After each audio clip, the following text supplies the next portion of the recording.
Hello everybody, and welcome back to the channel today. We'll be looking at episode 3 of Earth Abide, titled World Without End. Now this week's episode was a little all over the place, but let's jump into it.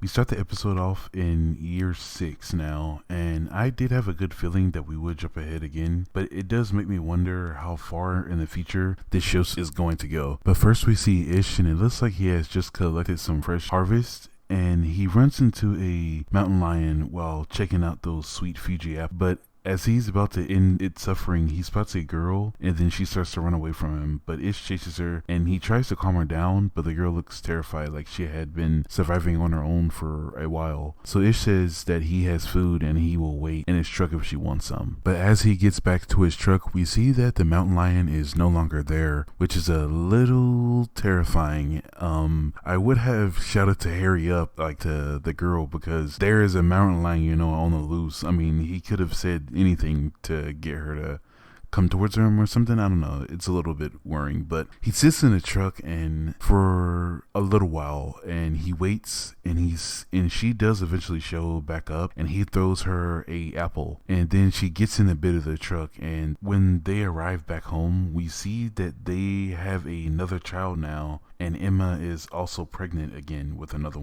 child as well. But Emma asks the girl if it's okay to grab the apples, and then the new girl kicks them toward her, and they carry the fruits inside, and we are introduced to a couple of new characters. First we see Jorge, and he is talking to Emma and Ish about the new girl that they have sitting in the bed of the truck. And then we get introduced to Maureen, and she is asking where the new girl is, and then they go outside to watch her, and also the kids are playing outside, so they're watching them as well. But the whole time, the new girl does not move from that truck bed. And then the night passes, and in the next morning, Maureen goes back outside to try to bring the girl some food, and when she touches her to wake her up, the girl kind of snaps and she slaps the food out of her hand, and it looks like she reacted to the touch. But Maureen calms her down and tells her that she needs to go and take a bath. And while she is taking a bath, Maureen searches her book bag, and she finds a letter from her mother that says that she was abused by her father, the young girl was, and her name is Evie. And the reason why the mother isn't there anymore because she had got sick by the outbreak and she had passed away. And the mother wants whoever is reading it to take care of Evie. And Maureen tells everybody that she does want to take care of her, and they all agree to. And Maureen also found Evie's journal in her book bag as well, and it has some very weird drawings of like a wings and then a person curled up in a corner. During all that, Ish and Jorge were searching through a old abandoned shack at the same time. If I had to guess, it could have been where the girl was living with her dad while her mother had passed away. It looks like at least someone was there recently with all the cigarette butts and all the drawings that were scattered around the place as well. And then Jorge spots a grave right outside of the cabin as well. So it could be Evie's dad, but we don't really know for right now. And after that, we see Jorge and Maureen in the bed at night, and he asks her, does she think that she can now be happy that Evie is here with her? And Maureen says that today is a day that she never would thought would happen again. And Jorge says that you can tell him what happened now. And I'm not sure what happened to Maureen. They really haven't gave us any context on that. But in the scene earlier in the episode where she's trying to feed Evie, we can see that they both have like similar scars on them. I'm not sure where Maureen or how she's gotten hers, but it looks like that at least on Evie's arm, they could be cigarette burns, or maybe there's something else.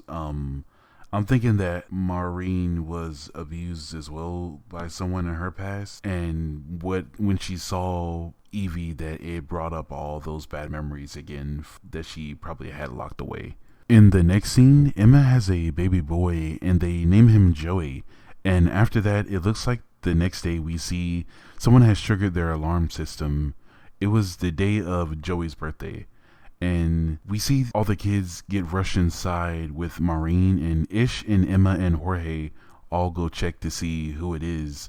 And as they search the woods, Ish does see someone with a orange backpack, and then they lose sight of him, and then they continue to search in the woods. But eventually, Emma comes across a woman with a rifle, and Emma suggests that they all put their guns down at the same time. And eventually, they explain to Emma and Ish that there is their son, and they didn't want him to be hurt, and that's the only reason why they started aiming the gun at them. And the woman with the rifle also says that she's the stepmother as well. So they got like a throuple thing going on, which is it's a little interesting. But when they get back to the home, they introduce themselves, and their names are Jean, Ezra, and Molly. And Jean's son name is Wraith as well.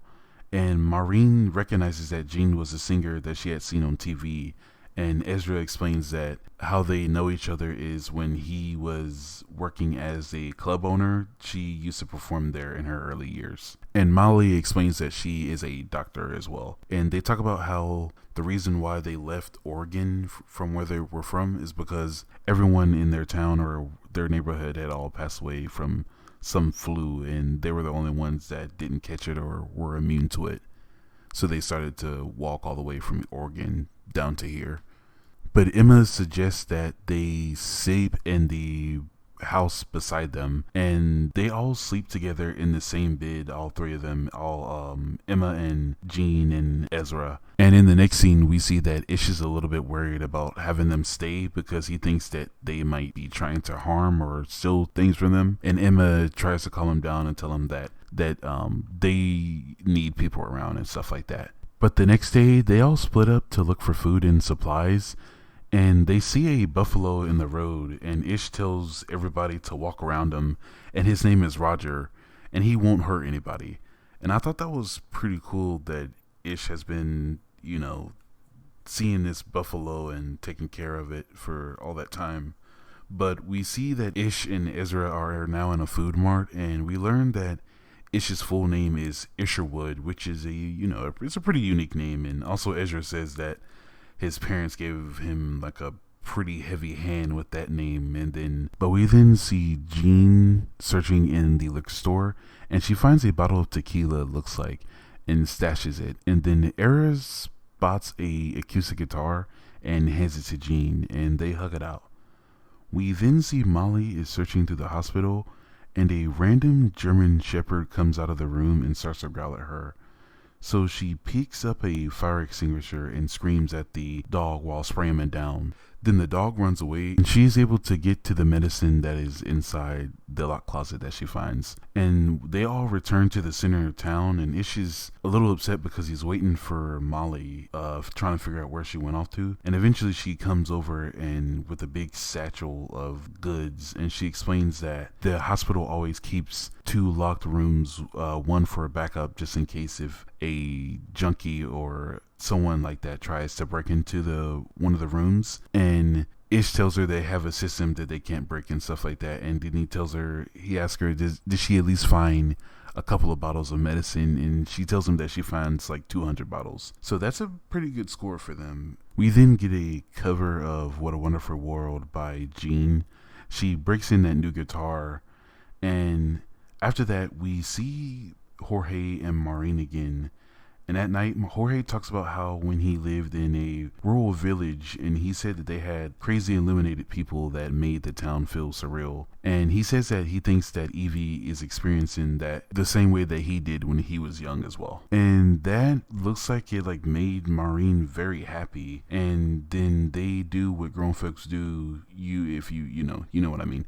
But after that, we see Jean is in the kitchen, and she grabs that bottle that she found earlier in the day, and she starts to chug it down. And I think that she is relapsing here, but later in the next morning, she explains to Molly that she has this void in her that she can't get rid of, and also she's pregnant again, and that she doesn't want to go through that again. And Molly reassures her, saying that she's going to be there for her and that she won't tell Ezra. And also Jean said that she didn't want Ezra to know as well. That same morning, we see Jorge gives Ish a brand new hammer that he found when they were out looking for supplies. And Ish says that it's a little big for rock hunting, but pretty good for smashing, and he keeps it. He says it's Jorge says that if he's going to leave, that he needs a bigger hammer. So he found that one for him. And after that, we get a nice little montage of everyone, going through life and enjoying it. Maureen has a kid, and so does Jean. She decides to have the kid that she was pregnant with. And after that, we see, which is probably one of the worst things that happened in this episode, we see Joey and Ish are at the library, and Joey explains to Ish that this is like one of his favorite places to go because he likes to learn about how the people used to live in the past. And we see that a big bad storm is on its way to the town and stuff like that. And when they get back home, they are looking around for Lucky, and he's nowhere to be found inside. So Ish goes outside to find him dead underneath a tree, and it looks like the tree definitely fell on him due to the storm. And Ish is crying, and he says that he always loved the rain, so that was the reason why he was out there. I genuinely thought someone was going to say that they left him outside, and that was going to be a little bit rough, but no, he just loved the rain. And also during that montage, it jumps 8 years in the future, and it was Heather's birthday as well. But at the very end of the episode, we see Jorge and Ish are working on something. I'm not too sure what that could be just yet, but he's watching Joey and Evie like play in the yard and stuff like that. And off to the left of the yard in the bushes, we can see that mountain lion from the beginning of the episode is like about to pounce on Joey, and Ish runs and charges at it, telling Evie to grab Joey, and he jumps in front of the mountain lion and gets tore up by it, just slashed up and stuff like that, and then dragged away. And for the first time, probably in a long time for her, Evie talks and screams help, and that Ish needs help and stuff like that. And that was the end of the episode, which is a pretty crazy note to end on the episode. But let me know, what do y'all think? Do you think that he's alive or not? But I personally think that he still is alive. But I mean, you never know. I can always go and read the book if I really wanted to figure it out. But let me know what y'all think, and thank you all for watching, and I'll see you on the next one. Goodbye, everyone.